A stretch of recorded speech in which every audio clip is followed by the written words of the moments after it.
नमस्कार साथियों, कैसे हैं। मुझे पूरी उम्मीद है आप सब परिवार आरोग्यता पूर्वक रह रहे होंगे। और आज कौन सी तारीख है? 21 जून। यह सिर्फ एक तारीख नहीं, एक दिशा है। और यह कोई रस्म नहीं बल्कि एक तपस्या है, जब संपूर्ण मानवता एक साथ अपने भीतर झांकती है और शरीर, मन और आत्मा से जुड़ती है योग के माध्यम से। इस वर्ष की थीम है वन अर्थ वन हेल्थ, अर्थात जब तक पृथ्वी स्वस्थ नहीं तब तक हम भी नहीं। और इस संतुलन का सबसे शक्तिशाली कुंज है योग। 21 जून 2025 जो आज का दिन है, आप हमारे साथ वीडियो देख रहे हैं, यह न सिर्फ वर्ष का सबसे लंबा दिन है बल्कि यह आत्मज्ञान और ऊर्जा का प्रतीक है। आइए इस दिन को केवल एक दिन की रस्म न माने बल्कि इसे जीवन का संकल्प बनाएं। यह सिर्फ एक वीडियो नहीं है साथियों, एक संकल्प है स्वयं को जानने का, स्वयं से जुड़ने का। आज हम जानेंगे योग का प्रेरणादायक इतिहास, उसके चमत्कारी लाभ, और आपके साथ मैं साझा करने जा रहा हूं 21 अद्भुत योगासन और 10 शक्तिशाली प्राणायाम और 5 ध्यान की विधियां जो आपको आत्मशक्ति से जोड़ेगी। तो चलिए इस योग यात्रा की शुरुआत करते हैं, जहां आप अपने भीतर की शक्ति से मिलेंगे। जब सांसों का संगीत और मन की मौनता मिल जाए तब योग घटित होता है। प्रिय साथियों, ऐसे दिन हैं जो न केवल हमारी संस्कृति का गौरव है बल्कि संपूर्ण मानवता के लिए एक अमूल्य उपहार है। अंतर्राष्ट्रीय योग दिवस इस वर्ष का विषय व्यक्तिगत स्वास्थ्य और पृथ्वी की स्थिरता के बीच संतुलन पर बल देता है। अगर मैं समाचार की बात करूं जो कि आज हो रहे हैं, आप देख रहे होंगे न्यूज में, जो राष्ट्रीय वैश्विक आयोजन हो रहे हैं इस अंतर्राष्ट्रीय योग दिवस में, तो विशाखापत्तनम आंध्र प्रदेश में प्रधानमंत्री नरेंद्र मोदी योग शिक्षा में राज्य की ऐतिहासिक भूमिका को रेखांकित करते हुए मुख्य आयोजन का नेतृत्व कर रहे हैं। और वहां योग शिविर चल रहा है जहां लाखों की संख्या में लोग भाग ले रहे हैं।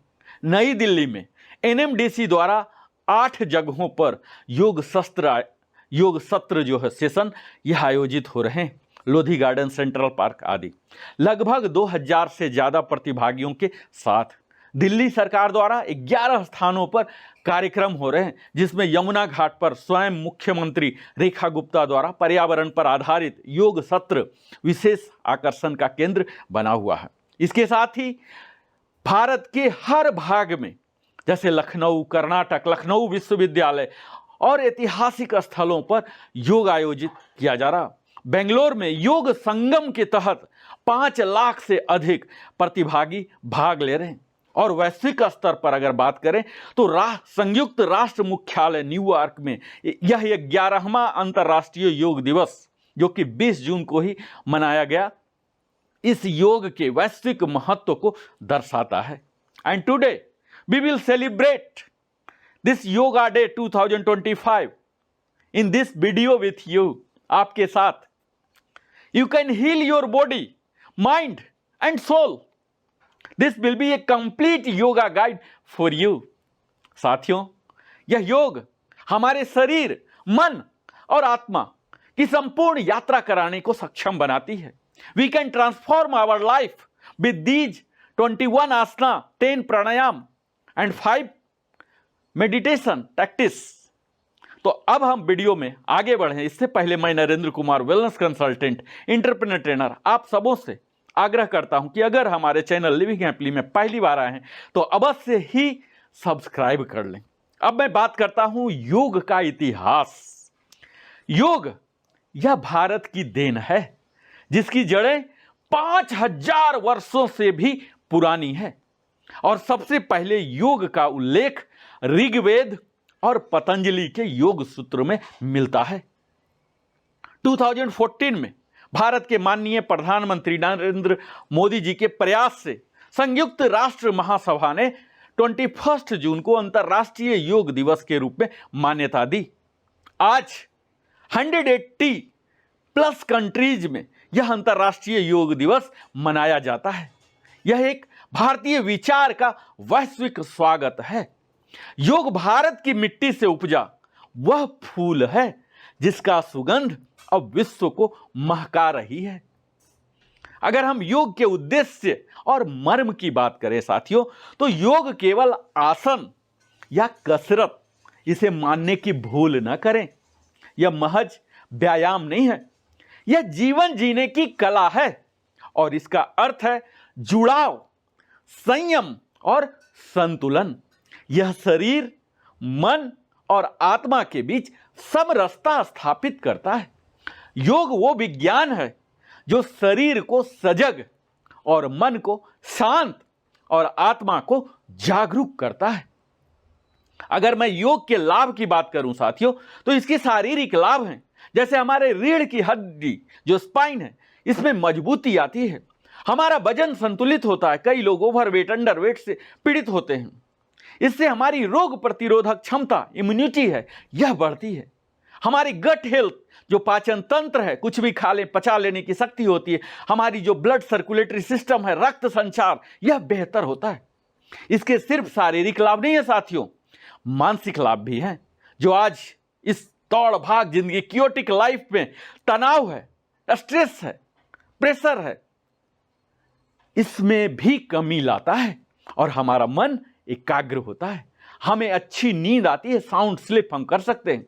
ये तमाम प्रकार की जो चिंताएं हैं, अवसाद हैं, फ्रस्ट्रेशन है, डिप्रेशन है, मेंटल एगोनी है, ये सब से हमें राहत मिलती है। और योग के सबसे बड़े लाभ होते हैं साथियों इसके आध्यात्मिक लाभ, स्पिरिचुअल बेनिफिट। इससे हमें आत्मबोध, हम स्वयं को पहचानना सीख जाते हैं, अपने जीवन के उद्देश्य को पहचानने में मदद मिलती है। यह ध्यान की क्षमता बढ़ाती है। हमारे जीवन में धीरे धीरे जैसे जैसे आप साधना अपनी बढ़ाएंगे, इसी तरह से आपके जीवन में संतुलन और स्थिरता आने लग जाती है। जिसने योग को उतार लिया अपने जीवन में साथियों, उसने दुखों को बाहर और शांति को भीतर बुला लिया। हर व्यक्ति के लिए योग है, चाहे वह युवा हो, बालक हो, बालिका हो, वृद्ध हो, स्त्री हो या पुरुष हो, धनी हो या गरीब हो, हर कोई के लिए योग लाभदायक ही होता है। इसके अभी तक कोई साइड इफेक्ट्स नहीं आए हैं, बशर्ते आप सही तरीके से करें, सही गाइडेंस में करें।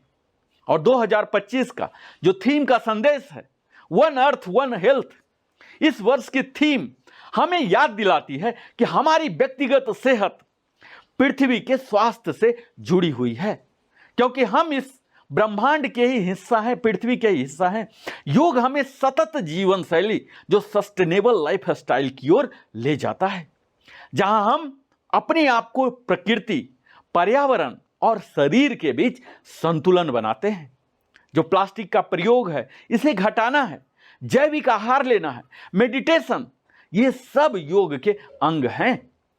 और अगर हम पृथ्वी को स्वस्थ रखना चाहते हैं तो सबसे पहले खुद को संतुलित करना होगा, और यही योग सिखाता है। बच्चों और युवाओं के लिए भी योग है। आज की पीढ़ी मोबाइल, सोशल मीडिया और तनाव से जूझ रही है साथियों।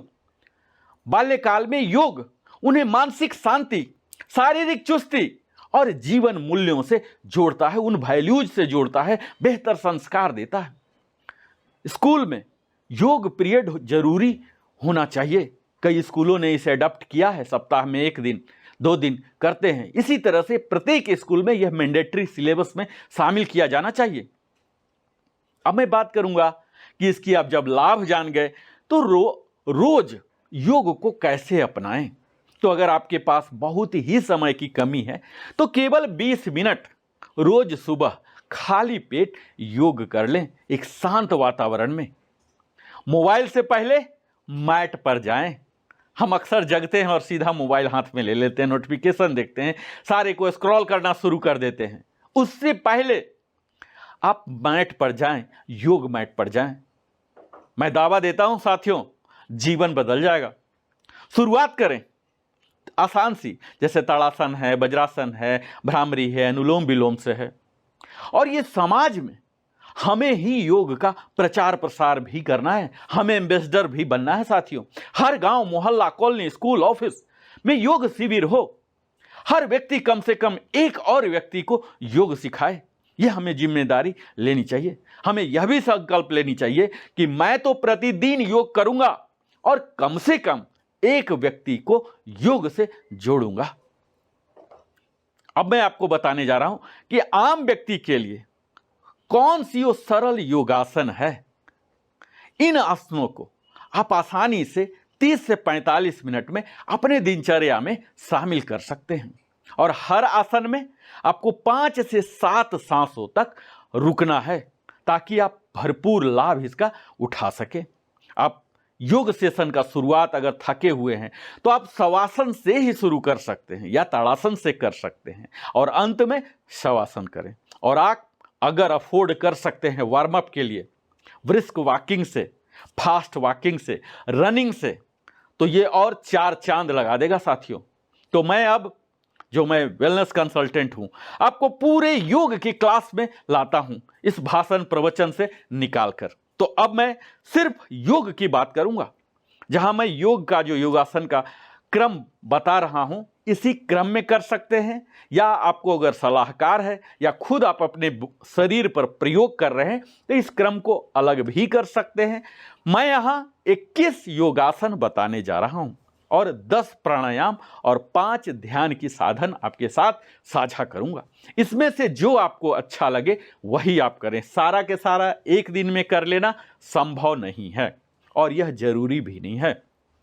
इस 21 में से जो अच्छा लगे उसे आप चुन लें, धीरे धीरे करें। निश्चित है इसके प्रभाव, परिणाम, परिमाण में आपके शरीर पर, मन पर, आत्मा पर पड़ना शुरू हो जाएगा।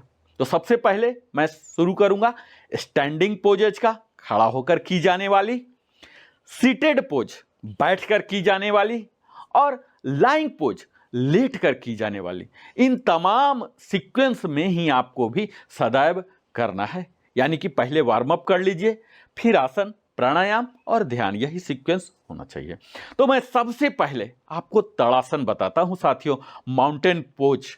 मैं यहां संक्षेप में ही विधि बताऊंगा और संक्षेप में भी लाभ भी बताऊंगा, ताकि आप लाभान्वित हो सकें और आपको जो लाभ की इच्छा है, जिसकी अभिलाषा है, उसको आप कर सकें। यहां सबको मैं बड़ा ही आसान तरीके से, हालांकि अगर आप चाहते हैं कि मैं ये जो तमाम योगासन आपको बता रहा हूं करके भी दिखाऊं, तो आप अवश्य ही कमेंट में करें कि आप एक डेमो वीडियो भी इसी वीडियो का बनाएं। मैं निश्चित ही योगा स्टूडियो में जाकर आपके लिए डेमो वीडियो भी तैयार करूंगा और यथाशीघ्र रिलीज भी करूंगा। इस वीडियो में मैं आपको बता रहा हूं, आप यह जान लीजिए कि यह थ्योरी क्लास होने जा रहा है। अगर प्रैक्टिकल चाहते हैं कमेंट में लिखिए, मैं जरूर अगला वीडियो आपको बना रहा हूं। तो सबसे पहला है ताड़ासन, जिसे कहते हैं माउंटेन पोज। इसमें हमें सीधे खड़े हो जाना है, हाथ ऊपर उठाकर, और पूरे शरीर को पंजे पर खींचना है, यानी कि अपने टोज पर खड़े हो जाना है। यह खासकर जो लंबाई बढ़ाना चाहते हैं, जो अपने रीढ़ को मजबूत करना चाहते हैं, अपने शरीर को संतुलन रखना चाहते हैं, जो कि लगभग हर लोगों के अभिलाषा होती ही है, तो ताड़ासन अवश्य ही सभी को करना चाहिए। खासकर जो बढ़ते हुए बच्चे हैं, जो ग्रोइंग चाइल्ड है, उन्हें तो अवश्य ही करना चाहिए, जो कि बेहतर उन्हें हाइट देगा। दूसरा आता है वृक्षासन, ट्री पोज।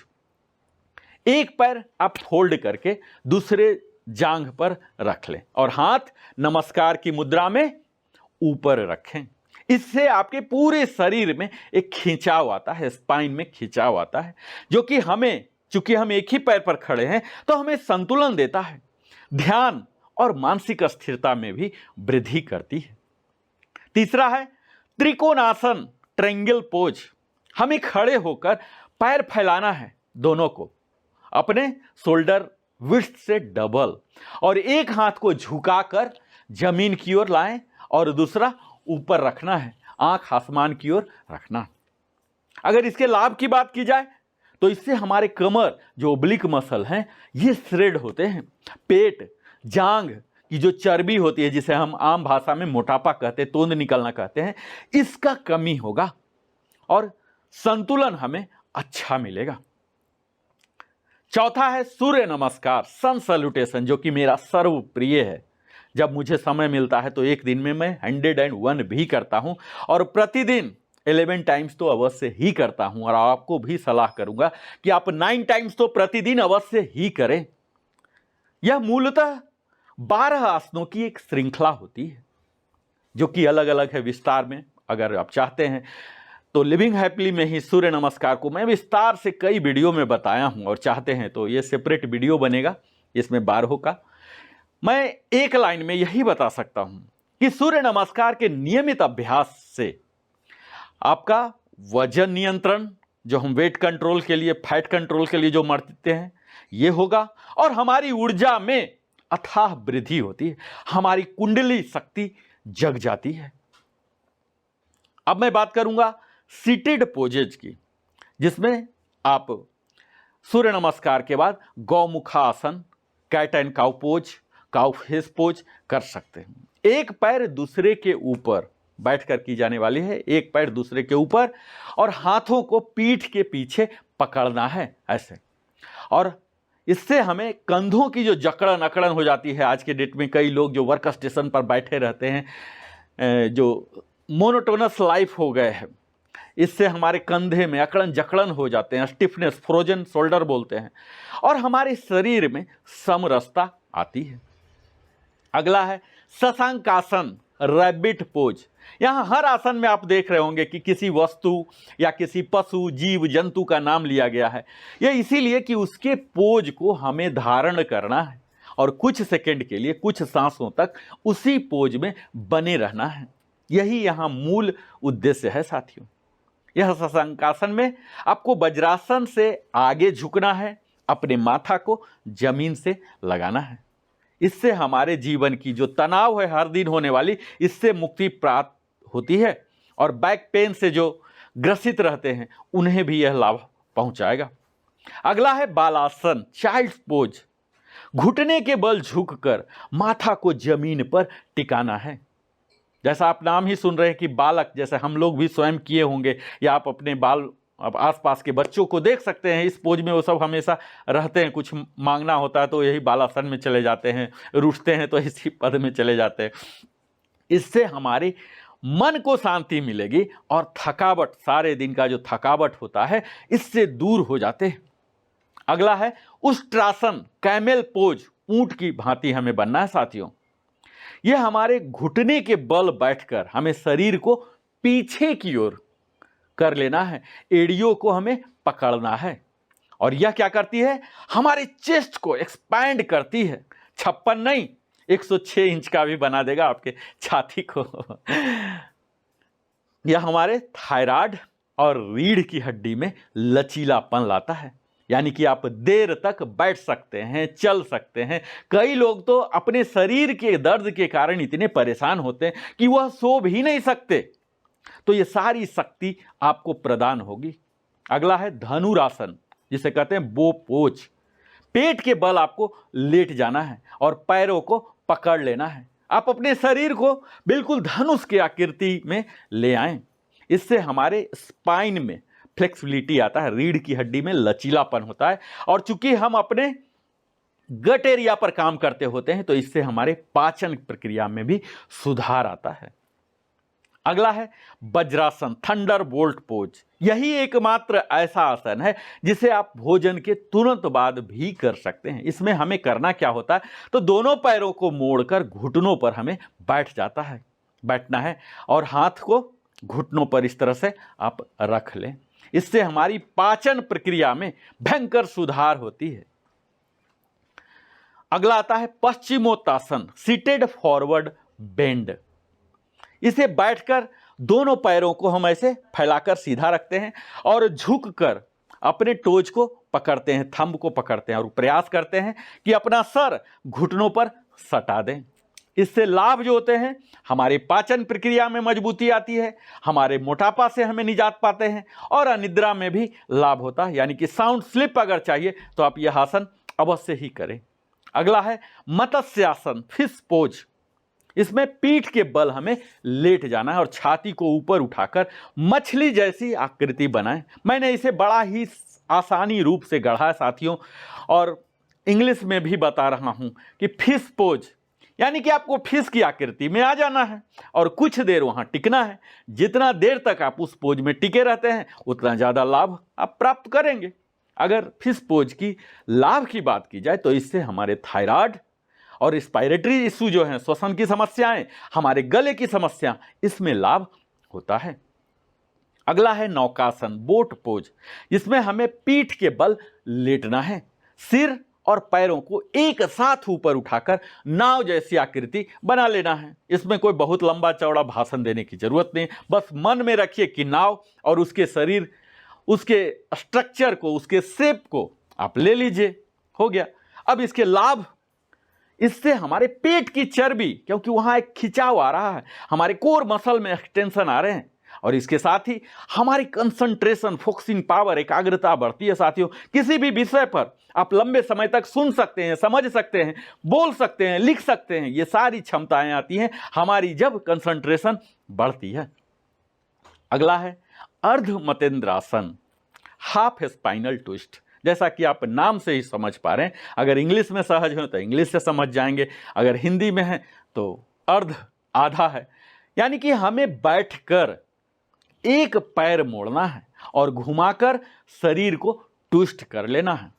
जैसा कि आप देख रहे हैं, अगर आप कल्पना कर रहे होंगे तो इसमें हमारी मेरुदंड जो स्पाइन है उसमें ट्विस्ट आ रहा, और इसी वजह से ये हमारे मेरुदंड को लचीला बनाता है।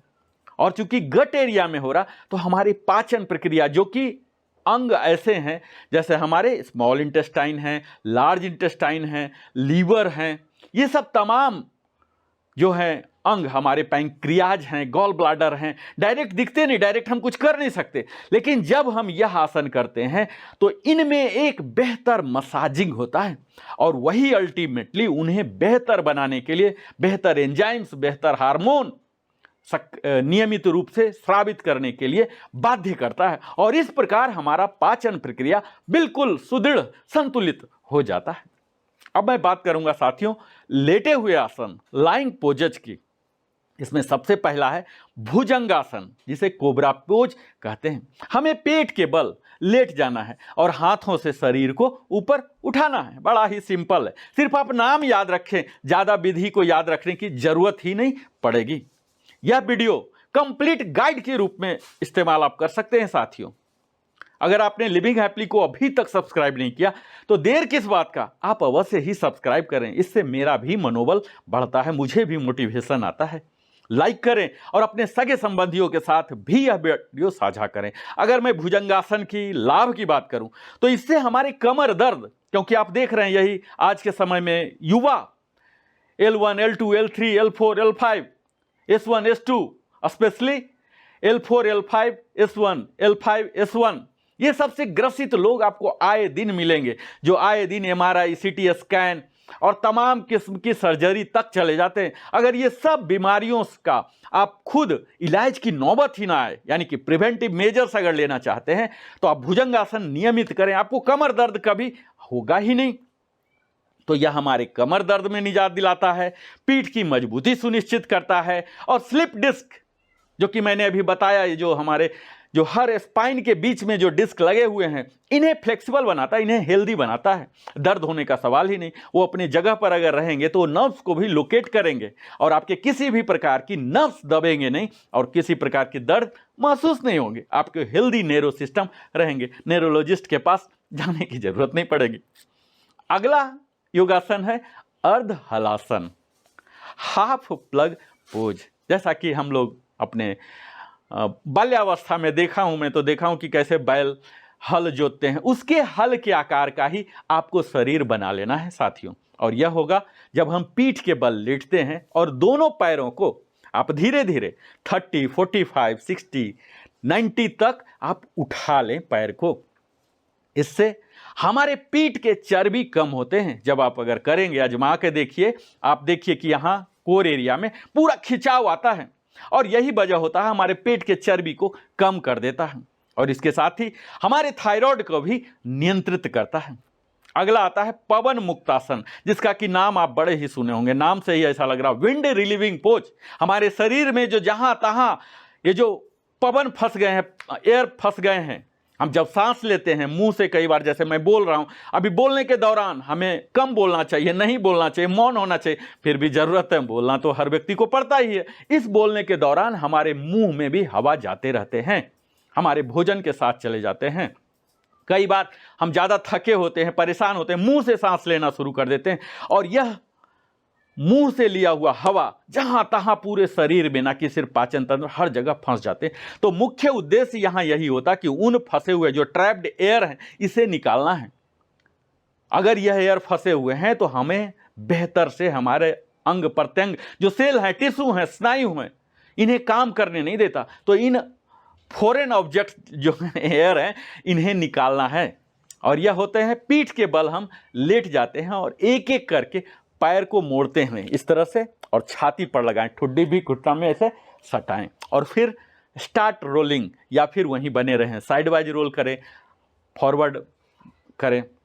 इससे हमारे जो एसिडिटी का इशू है, गैस का, कब्ज का, कई लोग बहुत ही ज़्यादा मोशन के लिए जाते हैं, या कई लोग जाते ही नहीं हैं, कब्ज हो जाता है, यानी कि अपच में राहत होता है। साथियों, अगर आप चाहते हैं कि कुछ भी खा ले, यानी कि सात्विक ही खा लें, और उसे पचाने की शक्ति आपके अंदर हो, क्योंकि अगर सही से पचेगा, मेटाबॉलिज्म होगा, तभी तो ऊर्जा में रूपांतरित होगा, तभी तो वह आपके शरीर के रख रखाव में काम आएगा वह ऊर्जा। तो जरूरी है कि हम कुछ भी खाते हैं तो बेहतर से उसकी पाचन हो। अगर कहीं से आपको गैस निकल रहे हैं, जैसे कहते हैं कि अगर शरीर में फाट जो है, जिसे पाद बोलते हैं हिंदी में, अगर दिन भर में 18 से 20 तक आ रहे हैं तब तो ठीक है, लेकिन अगर इससे ज़्यादा आ रहा है तो कहीं न कहीं आपकी पाचन प्रक्रिया विकृत हो गई है, और ऐसी हालात में आपको पवन मुक्तासन अवश्य करना ही चाहिए। अगला है शलवासन, लोकस्ट पोज। इसकी विधि है, पेट के बल हमें लेट जाना है और दोनों पैरों को सीधा ऊपर उठाना है। इससे हम, जैसा देख ही रहे, टिड्डा जिसे बोलते हैं, टिड्डा का रूप ले लेना है साथियों, साधारण भाषा में आप यही कहें। इससे हमारी पीठ मजबूत हो जाती है और जांघों की चर्बी कम हो जाती है, खासकर महिलाओं में, या कई पुरुष भी होते हैं, उनके जांघ इतने मोटे हो जाते हैं, तो वहाँ की भी अनवांटेड जो फैट है, इसे आप निकाल सकते हैं। अगला है चक्रासन, ये थोड़ा सा एडवांस है, जिसे कहते हैं व्हील पोज। पीठ के बल हमें लेट जाना है, हाथों और पैरों की सहायता से कमर को पूरा उठा देना है, यानी कि पूरे शरीर को यू की तरह कर देना है। थोड़ा सा जटिल होता है धीरे धीरे, लेकिन अगर अभ्यास करेंगे यह निश्चित हो जाएगा। इससे हमारे थायराइड और मेरुदंड में मजबूती आती है और युवावस्था का संचार होता है। आप समझ सकते हैं कि आपका जो पावर है, सेक्सुअल पावर, ये इसमें वृद्धि होती है। अगला है सिंहासन, लायन पोज। वज्रासन में हमें बैठ जाना है, अपने जीभ को ऐसे निकालना और इस तरह से करना। इससे क्या होता है, न कि हमारे गले की सफाई होती है साथियों, हमारा आवाज मधुरता होता है, हमारी जो गले की जो फुल ओरेकल पावर है यह निकलती है, हमारे आत्मविश्वास में भी वृद्धि होती है। और अंतिम, आज 21 तारीख को 21वां मैंने गढ़ा है शवासन, जिसे अंग्रेजी में बोलते हैं कॉर्प्स पोज।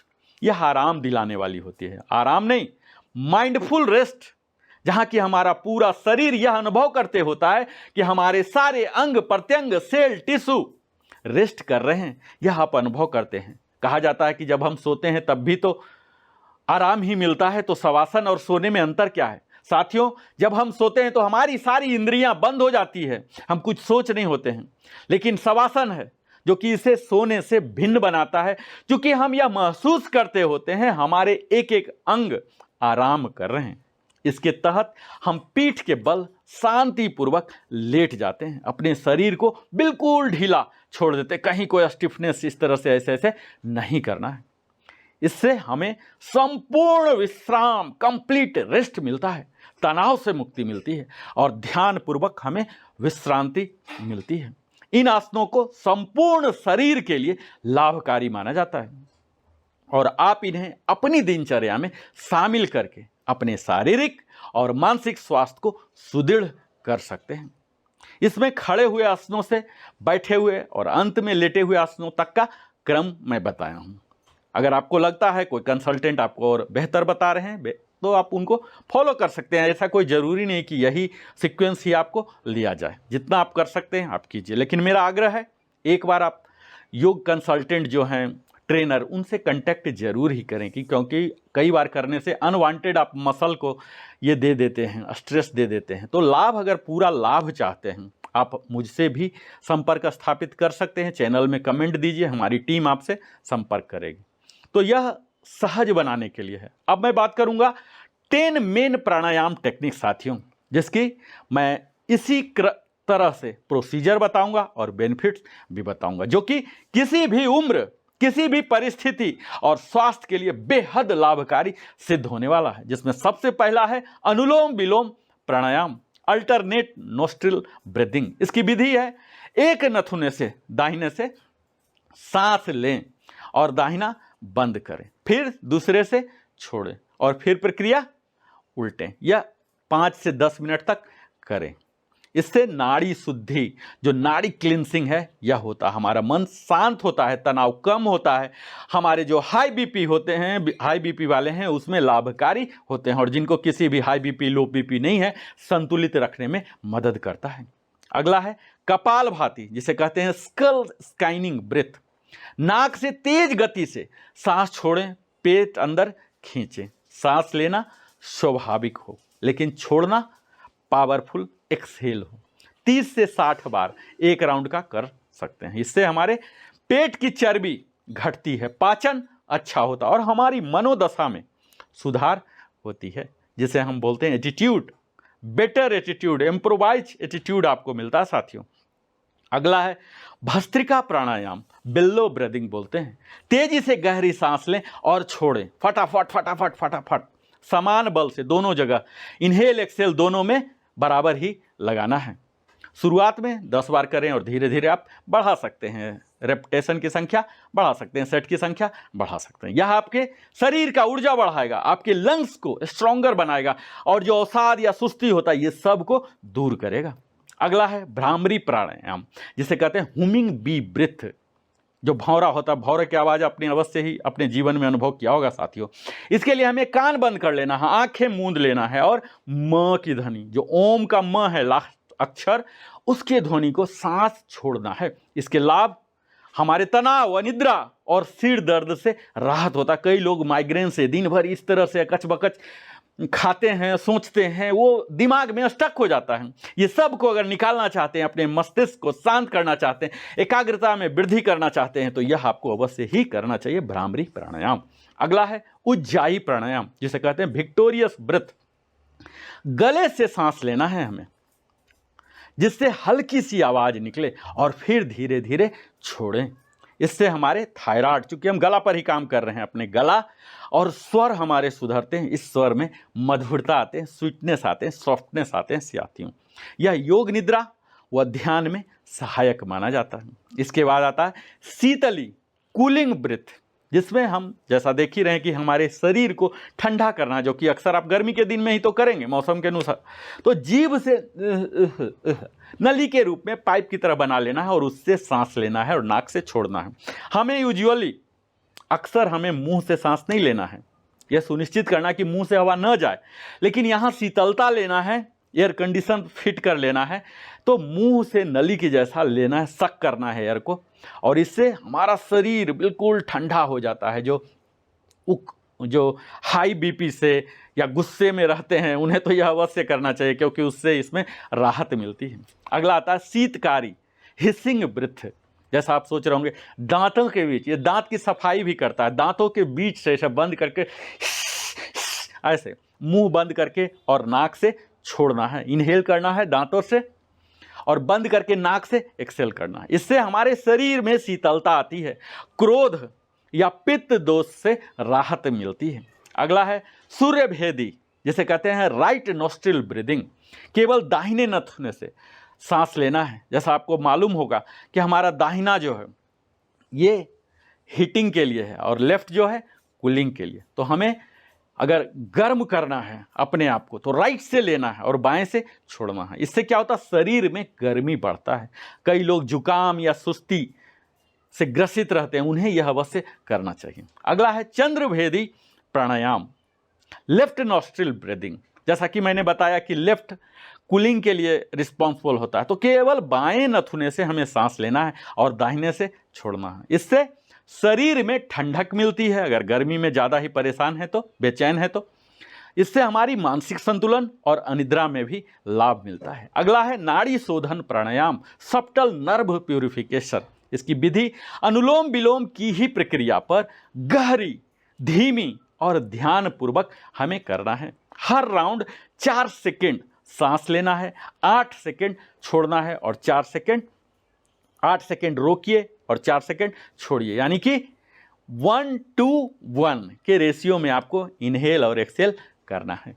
इससे हमारे नाड़ी में संतुलन आ जाती है, ईड़ा पिंगला ये सब में हमारे शरीर और मन का सामंजस्य हो जाता है। हमारे ध्यान और साधना में अगर चाहते हैं श्रेष्ठता हासिल करने के लिए तो यह आपको अवश्य ही करना चाहिए, चाहे योग हो या प्राणायाम। साथियों, यह सुबह हमें खाली पेट करना चाहिए, शांत वातावरण में करना चाहिए। आप शुरुआत सिर्फ 5 मिनट से ही तो करके तो देखें, फिर धीरे धीरे आप समय बढ़ाते जाएं। अपने श्वास पर ध्यान केंद्रित करना है, यह स्वयं ध्यान बन जाएगा, मेडिटेशन बन जाएगा। अब मैं बात करूंगा आपको मेडिटेशन, वो 5 प्रभावशाली ध्यान की विधियां जिनका अभ्यास आपको जीवन में शांति, एकाग्रता, मानसिक स्वास्थ्य और आत्मिक उन्नति प्रदान करेगा। प्रत्येक के साथ मैंने प्रोसीजर और बेनिफिट भी बताते चलूंगा। पहला आता है विपासना मेडिटेशन, जिसमें आप शांत होकर बैठ जाइए। निश्चित है बैठ जाएंगे आप वज्रासन में या पद्मासन में या सुखासन में ही या चेयर पर ही, सोफा पर ही, कहीं भी बैठ जाइए अपने स्पाइन को सीधा करके। अपनी सांसों का हमें अवलोकन करना है साथियों, न सांस को नियंत्रण करना है न उसे बदलना है, केवल देखना है। आप विजुअलाइज कीजिए कि किस तरह से सांस आपके अंदर जा रहा है और निकल रहा, और मन भटके तो ध्यानपूर्वक फिर वापस लाएं। यह आप 10 से 60 मिनट तक भी कर सकते हैं। इससे हमारी गहरी आत्म जागरूकता होती है। तनाव, क्रोध, चिंता ये सब में अत्यधिक लाभकारी माना गया है और यह हमारे ध्यान और समझदारी में भी वृद्धि करता है। जैसे जैसे आप खुद को देखते हैं वैसे वैसे आप खुद को बदलते भी हैं। अगर आप देखेंगे नहीं, ऑब्जर्व नहीं करेंगे तो इंप्रूव कैसे करेंगे? तो यहाँ खुद को देखने की ही प्रक्रिया होती है और यह है आत्म सुधार की दिशा में। दूसरा है सांस पर ध्यान देना, ब्रीथ अवेयरनेस, जिसे कहते हैं आनापन मेडिटेशन। आंखें बंद कर लेना है और केवल अपनी सांसों पर ध्यान केंद्रित करना है। सांस क्या हो रही है, आ रही है, जा रही है, सांस का कोई नियंत्रण नहीं, बस साक्षी बनना है, विटनेस बनना है, कुछ करना नहीं है। यह 5 से 20 मिनट आप रोजाना कर सकते हैं, जो कि आपके मन को शांत करेगा, अनिद्रा, मानसिक थकान में लाभकारी है और ध्यान की यह सरल शुरुआत मानी जाती है। अगला है मंत्र ध्यान, जिसे मंत्रा मेडिटेशन कहते हैं। किसी मंत्र का मानसिक या मौन जप करें, जैसे ओम, सोहम, श्री राम, ओम नमः शिवाय या ओम त्र्यंबकम यजामहे। आप महामृत्युंजय का ही जाप कर सकते हैं। मंत्र दोहराते समय ध्यान उसी पर रखें, उसके अर्थ पर, उसके लाभ पर रखें। ध्यान कहीं इधर उधर नहीं जाना चाहिए। इसके लिए आप 11 बार, 21 बार या 108 बार जप कर सकते हैं। इससे हमारी मानसिक तरंगें स्थिर हो जाती है, जो वाइब्स चलती है ये पॉजिटिव वाइब्स हो जाती है, हमारी ऊर्जा और श्रद्धा का अनुभव होता है और तब हमें आध्यात्मिक उन्नति, जो हमारे जीवन का मूल उद्देश्य होना चाहिए, ये प्राप्त होती है साथियों। चौथा है मौन ध्यान, सिटिंग साइलेंट। बिना किसी आवाज, मंत्र या सांस पर ध्यान देना है, पूर्ण मौन में बैठना है। क्या कभी आप शांत रहे हैं? शांत रहें यानी स्क्रॉल करते रहते होंगे, चुप तो हैं लेकिन स्क्रॉल कर रहे हैं। आपको कुछ भी नहीं करना, कुछ भी बोलना नहीं, कुछ भी सोचना नहीं, मन की गतिविधियों को देखना है साथियों, जो कि बड़ा ही कठिन कार्य है। उसे रोकना नहीं है, सिर्फ आप ऑब्जर्व करें, देखें। प्रारंभ में आप 10 से तक ही करें, जो कि पर्याप्त होगा। इसके लाभ की अगर बात की जाए तो यह आपको आत्मनिरीक्षण और आत्मबोध कराता है, हमारी मानसिक स्पष्टता और विवेक को बढ़ाता है। कई लोग देखते होंगे कि वो डिसीजन ही नहीं ले पाते हैं, निर्णय लेने का भी निर्णय नहीं ले पाते हैं, क्योंकि उनके मस्तिष्क में स्पष्टता नहीं होता, क्लैरिटी नहीं होता, क्या करें, क्या आगे होगा, क्या कंसिक्वेंसेस होंगे, इतने जोखिम आएंगे, उस जोखिम के बारे में सोचकर वो निर्णय ही नहीं लेते। तो यह हमारे गहरे ध्यान का अनुभव कराता है। और अंतिम जो ध्यान की प्रक्रिया है थोड़ा सा जटिल है, आपको ट्रेनिंग के बाद ही करना चाहिए, जिसका नाम है त्राटक ध्यान, कैंडल गेजिंग मेडिटेशन। एक मोमबत्ती की लौ या किसी बिंदु पर बिना पलक झपकाए घूर के ऐसे देखना है, स्टेयरिंग बोलते हैं, बिना पलक झपकाए देखना है। आंखें अगर जलने लगे, अनबियरेबल होने लग जाए तो बंद कर लें, और लौ की कल्पना आंखों के बीच में, ये जो भ्रिकुटी होता है इसमें करें। यह 5 से 10 मिनट तक कर सकते हैं। इससे हमारी एकाग्रता, कंसंट्रेशन अत्यधिक बढ़ती है, हमारे नेत्र की ज्योति, जो विजन है, ये बढ़ती है। चश्मा अगर लगा है तो हट जाएगा, पावर सुधर जाएगा। ये सब तमाम इसके लाभ हैं, जो कि मैं बढ़ा चढ़ाकर अतिशयोक्तिपूर्वक बात करना नहीं चाहता हूँ। इससे आपकी मानसिक स्पष्टता होगी, खासकर छात्रों या जो ऑफिस में काम करते हैं उनके लिए यह श्रेष्ठ माना गया। तो ध्यान सुबह या रात शांत समय पर करें। अगर आपको सुबह में समय नहीं मिलता है तो सोने से पहले भी ध्यान किया जा सकता है। आप 10 मिनट से 5 मिनट से शुरू करके तो देखिए, तभी तो आप क्लेम कर सकते हैं लाभ के लिए, तभी तो लाभार्थी बनेंगे। इससे हमारे पेट भी हल्का हो जाता है, वातावरण शांत हो जाता है। और हमें मोबाइल बंद करके करना है। शुरुआत में आप 5 से 10 मिनट करें और फिर धीरे धीरे बढ़ाएं, नियमित करें, तभी यह फलदायी होगा। यहाँ मैंने 5 बताया, कोई ज़रूरी नहीं कि 5 के 5 आप कर लें, एक ही करें, 2 करें, एक ही मात्र करें ना साथियों। योग केवल चटाई पर बैठने का नाम नहीं, यह अपने भीतर उतरने की प्रक्रिया है। और जब हम योग करते हैं तो यह केवल शरीर को नहीं, ऐसी भूल ना करें कि यह सिर्फ शरीरों को ही लाभ पहुंचाता है। इससे हम अपने संस्कारों, विचारों और प्रकृति से संबंध को भी शुद्ध करते हैं। भगवत गीता में श्री कृष्ण कहते हैं, योगः कर्मसु कौशलम, योग हर कर्म में कुशलता है। इस योग दिवस पर हम सभी ये संकल्प लेके जाएं साथियों, इस वीडियो के माध्यम से हर दिन योग करेंगे, दूसरे को प्रेरित करेंगे और एक शांत, स्वस्थ और समरस समाज की स्थापना करेंगे। योग से ही जीवन में यथार्थ है और योग से ही जीवन में सच्चा सुख है। जब शरीर स्थिर हो और सांसें नियंत्रित हो और मन मौन हो जाए, तब आत्मा बोलती है, और यही योग है। आज आपने सीखा कि कैसे तड़ासन से लेकर शवासन तक हम अपने शरीर को सजग बनाते हैं, कैसे कपालभाति से भ्रामरी तक हम अपनी ऊर्जा को जागृत करते हैं, कैसे ध्यान से हम खुद से अपनी मुलाकात करते हैं, मीटिंग करते हैं और खुद को ट्रांसफॉर्म करते हैं।